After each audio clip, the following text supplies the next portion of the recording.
Luke Walton is out. The Sacramento Kings now are searching for their 11th head coach since Rick Adelman was fired back in 2006.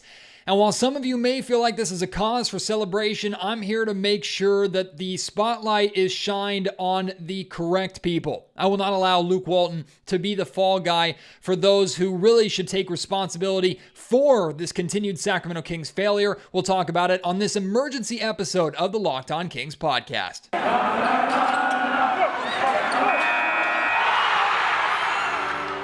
You are Locked On Kings, your daily Sacramento Kings podcast, part of the Locked On Podcast Network, your team every day. And now, ladies and gentlemen, it is that time for another episode of Locked On Kings.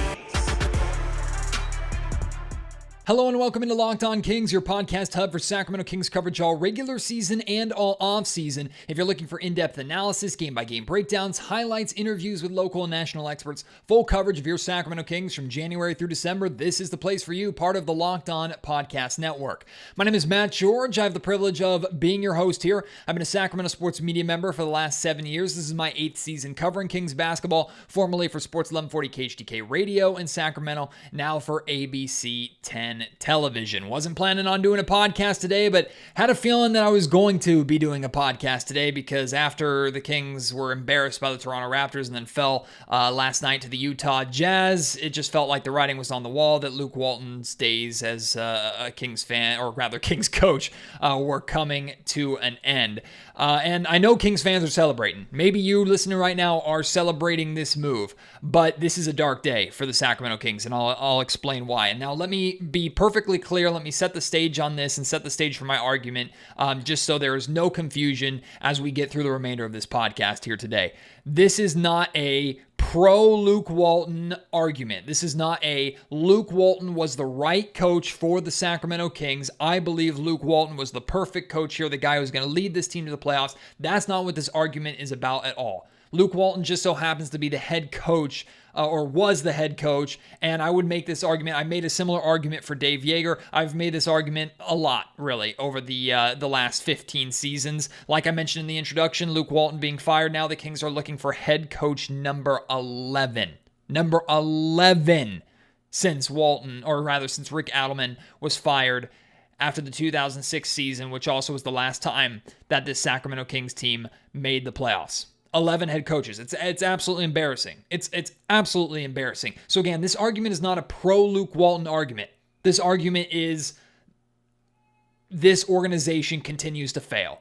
They continue to fail. And the reality is that this organization, the Sacramento Kings, should be more embarrassed to put out this press release and to fire Luke Walton and make another coaching change. They should be more embarrassed to have to do that than Luke Walton should be being fired.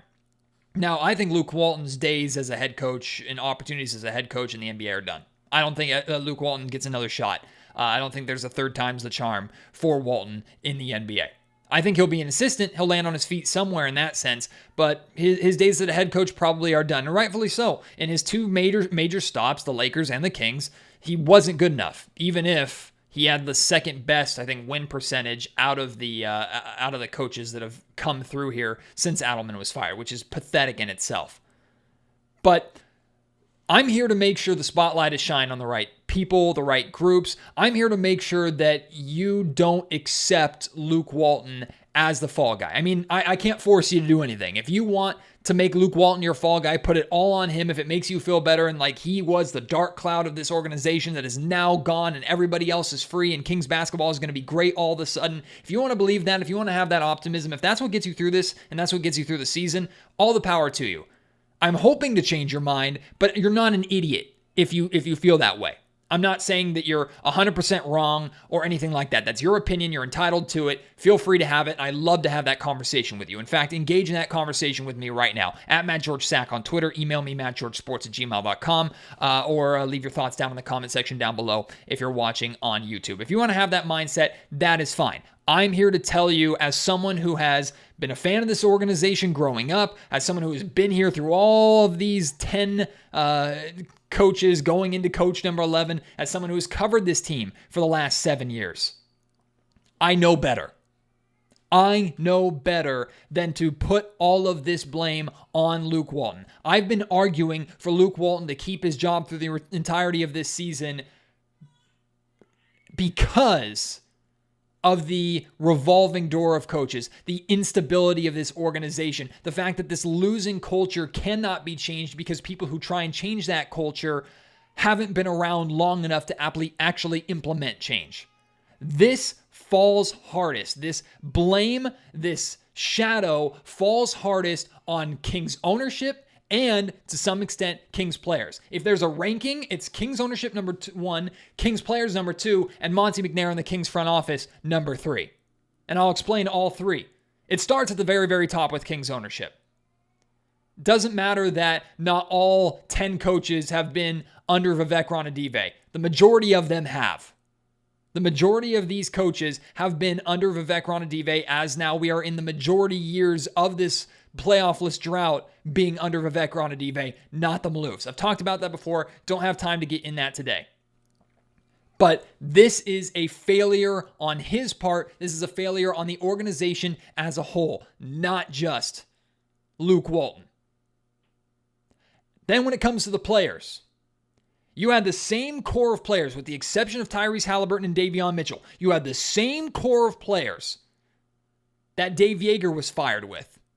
And we know Dave Yeager was fired because he and those core of players didn't get along too well. Even if he had them playing well, they didn't get along too well. So Dave Yeager was fired. Luke Walton is brought in because he's a player's coach. He's their guy. And to be completely clear, that never changed. Luke Walton never lost that locker room. Never ever lost that locker room. I know that for an absolute fact. Those players like Luke Walton. They support Luke Walton. That never changed. Luke Walton was their guy, and still the same core couldn't perform for him. This falls on them just as heavy as it falls on Luke Walton. In fact, it falls heavier on them. That falls on De'Aaron Fox. That falls on Buddy Hield. To some extent, Harrison Barnes, because he was in at the very tail end of Dave Yeager's time in Sacramento. But that falls on Fox and Hield mainly. Marvin Bagley as well. This same group of players has failed 2 coaches, just as 2 coaches have failed them. Like, as a whole, this is a bad day for this organization. It is so incredibly embarrassing to have to say that the Kings are looking for head coach number 11 in the last 16 seasons. That is tremendously embarrassing. And the worst part is, the last bit of blame goes on Monte McNair and this Kings front office, who inherited Luke Walton as a coach. But the thing is, Monte McNair and the Kings committed to Luke Walton last offseason. I don't know if they were forced to do that. I don't know if that was McNair's decision. I don't know if that was a financially driven decision with the impacts of COVID-19. I don't know if it was Vivek Ranadive who forced that, or the minority owners who didn't want to pay another head coach, which we've heard rumors of. I don't know whose decision that was. The reality is, Monte McNair committed to Luke Walton during the offseason when you had more than enough time to move on from him and have an accurate or a in-depth head coach search, so that stuff like this early in the season, in a playoffs or bust season that you have put on yourself, this doesn't happen. I hate to break it to you, the Nate McMillan turnaround of the Atlanta Hawks last season, that's not happening here in Sacramento. It's not going to happen. We found out Alvin Gentry is going to be the interim head coach. I like Alvin Gentry. I don't believe anything is going to change under Alvin Gentry. Maybe this team plays a little bit better short term. I wouldn't be surprised at all if they put up a good fight, maybe even beat the Philadelphia 76ers on Monday. Because for some reason, in the NBA and basketball and professional sports and in the history of the Kings, after coaching changes like this, the team is for no reason just played above their means. So maybe that happens. I'm not going to read too far into that. I don't expect anything really to change with Alvin Gentry. I think this Kings team at best sneaks into the play-in as a 10th seed. At best, with Alvin Gentry. And now, we also heard the potential of Doug Christie being named the interim head coach. We now know that will not be the case, but I was very much against that. I'll explain why in a little bit. It has nothing to do with like an anti-Doug Christie take. I'll explain that a little bit later. But overall, Kings fans, I hate to break it to you, this is a dark day. This is a bad day because the Sacramento Kings organization continues to look like absolute fools. They continue to look terrible to the rest of the league. Unstable, tripping over their own feet, authors of their own demise. This Kings team cannot get out of their own way. The fact that this is happening this early in the season, I think, is a disaster. Absolute disaster. And again, to be clear, for those who think I'm pro Luke Walton, I do not believe that Luke Walton was the guy to lead this team back to the promised land, lead this team back to the playoffs. He had more than his fair share of problems. But if you were going to fire Luke Walton, if you thought this was a possibility, you should have done it during the offseason. If not, you should have at least given him until the trade deadline, at least in my opinion. You didn't do that, and here we are. It's just really, really a bad look, really a disaster for this Kings organization. Today's Locked On Kings podcast brought to you by our friends at Prize Picks. They offer the best NBA daily fantasy sports prop games on the market. Prize Picks offers more NBA props than any other daily fantasy sports prop operator and offers all the superstar players as well as bench players only recording a handful of minutes each game. Prize Picks offers any prop that you can think of, from yardage to touchdowns, even interceptions thrown. All of our listeners who use promo code NBA will receive a 100% instant deposit match up to $100. Again, use promo code NBA to get that free money.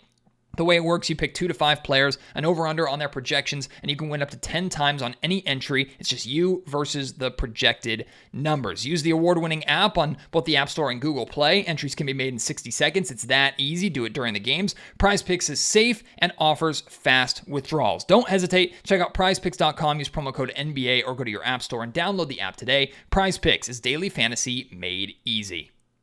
Today's podcast also brought to you by DirecTV. Does this sound familiar? You've got one device that lets you catch the game live. You have another that lets you stream your favorite shows. You're watching sports highlights on your phone, and you've got your neighbor's best friend's login for all the other good stuff. I want to tell you about a simple way to get all that entertainment that you love without the hassle. A great way to finally get your TV together. I'm talking about DirecTV Stream. It brings you live TV and on demand together like never before, so you can watch your favorite sports, movies, and shows all in one place. That means no more juggling remotes, no need to buy another device ever again. And the best part, there's no annual contract. Get rid of the clutter, get rid of the confusion, get your TV together with DirecTV Stream. You can learn more at directtv.com. That's directtv.com. Compatible devices required. Content varies by package. Alvin Gentry, when he signed as a lead assistant, I think it was before last season, he signed a contract that was equal in length to Luke Walton. So that means that Alvin Gentry signed through the remainder of this season and through next season. We now know that he is taking over as the interim head coach, which really should surprise nobody. And like I said earlier, I really don't expect it to change that much. I could be wrong. I don't expect things to change that much. Luke Walton and Alvin Gentry had pretty similar overall philosophies. And Gentry's offense has been here for the last 2 seasons, and we know the offense has been just as big of a problem, in my opinion, as the defense so far this season. I don't expect a lot to change under Alvin Gentry.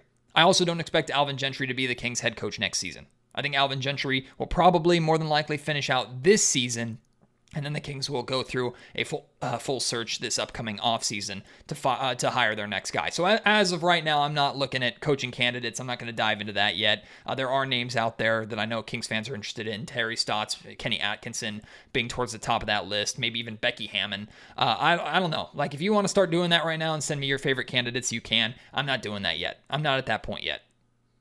But I will say I'm very glad that the Sacramento Kings gave the interim title to a seasoned veteran coach in Gentry and didn't give it to Doug Christie, who we heard was a candidate. Now, to be very, very clear, I love Doug Christie. I've worked with Doug for many, many years. Love the man and think he absolutely can be a fantastic head coach in the NBA. I think he's destined to be a great head coach in the NBA. But if he's going to get to that, he has to go through the right process. He's been on an NBA bench. He's been part of an NBA coaching staff for literally just a few months. So to elevate him to an interim head coach status, basically putting him in a position to mainly fail. There's like a 10% chance of success, 90% chance of failure as an interim head coach for the Sacramento Kings this season.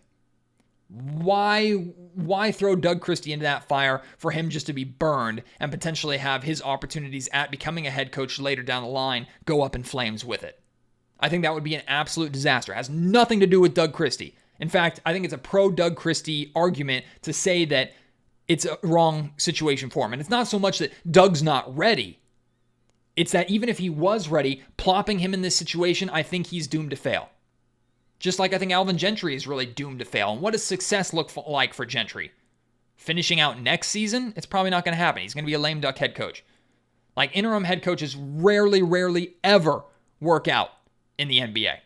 So I'm very glad that Doug didn't have to deal with that. Very glad he didn't have to deal with that. This whole thing's a mess, man. Falls heavily on the players, falls heavily on ownership, falls heavily on the front office.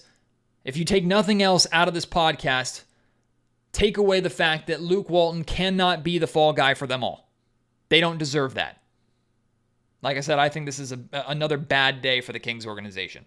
Another very bad day for the Kings organization. A continuation of a horrific pattern that needs to be broken, needs to be stopped before this team is ever going to get back to any inklings of success. And I'm not just talking like late 90s, early 2000s NBA championship success. I'm talking about just making the playoffs and looking like they belong.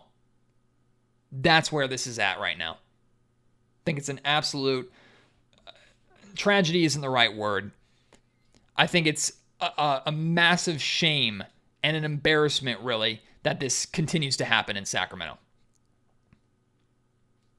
And like I said earlier, Kings ownership, Vivek, Monte McNair, that entire front office, the Kings players, they should be more embarrassed that this has happened than Luke Walton should be for losing his job. Also, I do want to say, in my interactions that I've had with Luke, they've been nothing but solid. I know there was some pretty significant allegations that Luke dealt with when he came in. I've tried to stay away from that because I know very little about it. And I'm not talking about that side of him, which I never really knew, and I have no idea if it's true or not, and it sounds like it's not, and it never really got anywhere. But I will just say from my interactions with Luke Walton, and I'm talking public interactions, private interactions, interactions between him and my wife and my family, interactions in post-game, pre-game, around the floor. Like, it's been nothing but professional. He's been nothing but kind. He's been very willing to talk, and I have had nothing but a good experience with Luke Walton. So even if I didn't believe that he was the right guy for the job, I do appreciate Luke Walton. I never celebrate anybody losing their job. If you choose to, hey, that's you. I'm not gonna tell you to do otherwise. I'm not celebrating that. I think Luke Walton deserves more credit than what he got, and I think he's taking more blame than maybe he deserves. And I think that will be made more and more clear as this team continues to struggle now that he's gone. Call it a pessimistic viewpoint from a normally optimistic guy. I don't expect much to change from this. I don't know why I should believe that head coach number 11 is going to be any different than the last 10. I have to believe it to see it. The only saving grace potentially is that Monte McNair is hiring his guy, and I sure as hell hope that Monty has full control of the guy that he's hiring so he can go out and get his guy, not Vivek's guy, not Wilcox's guy, not Joe Dumar's guy, his guy. I hope that happens. That's the only real saving grace that Kings fans can hope and or latch their hope to, that this one might be different because it's Monty's first real hire. All right, let me know where you're at. I want to hear from you. I also want to let you know that the Built Bars that are out right now, available for you throughout this Thanksgiving season, they are must-have. Built Bar has been a phenomenal sponsor of the Locked On Kings podcast and the Locked On Podcast Network for years now. With Thanksgiving time, all the good food and good treats, it's the perfect time for Built Bars. Built Bar is the new holiday dessert. You can feast on something delicious and feel good about it. Instead of having a slice of pie that's around 300 calories on the low side, most Built Bars are only 130 calories with only 4 grams of sugar and plenty of protein, plus they're covered in 100% chocolate. Replace the coconut cream pie with a coconut Built Bar or a raspberry Built Bar instead of a raspberry pie. Low calorie, low carb, low fat, high protein, the perfect option for Thanksgiving that is coming up next week or this week, depending upon when you're listening to it. Hard to believe. And also this week is Black Friday. There are going to be great Black Friday deals going on Built.com for you to check out. But if you can't wait that long, we have a deal for you right now. You can get 15% off. All you have to do is use LOCKED15, promo code LOCKED15 at checkout for 15% off your box of Built bars right now at Built.com. Again, that's promo code LOCKED15 for 15% off at Built.com. All right, you know how I feel about the situation. Now I want to hear how you're feeling. Let me know. Again, at MattGeorgeSack on Twitter. Email me, mattgeorgesports@gmail.com. I'd love to hear your thoughts if you're watching on YouTube in the comment section down below. I love the passion of the Kings fan base, even if I 100% disagree with you.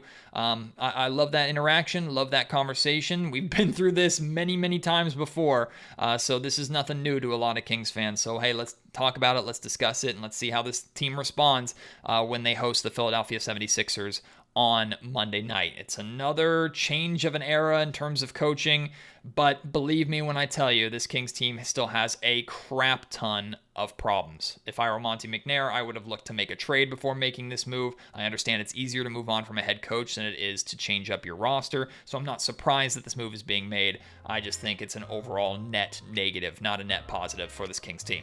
Could be wrong. Hopefully I am wrong. Hopefully this Kings team suddenly turns around under Alvin Gentry, or next offseason the Kings get the perfect coach that we've been waiting for since Adelman was fired.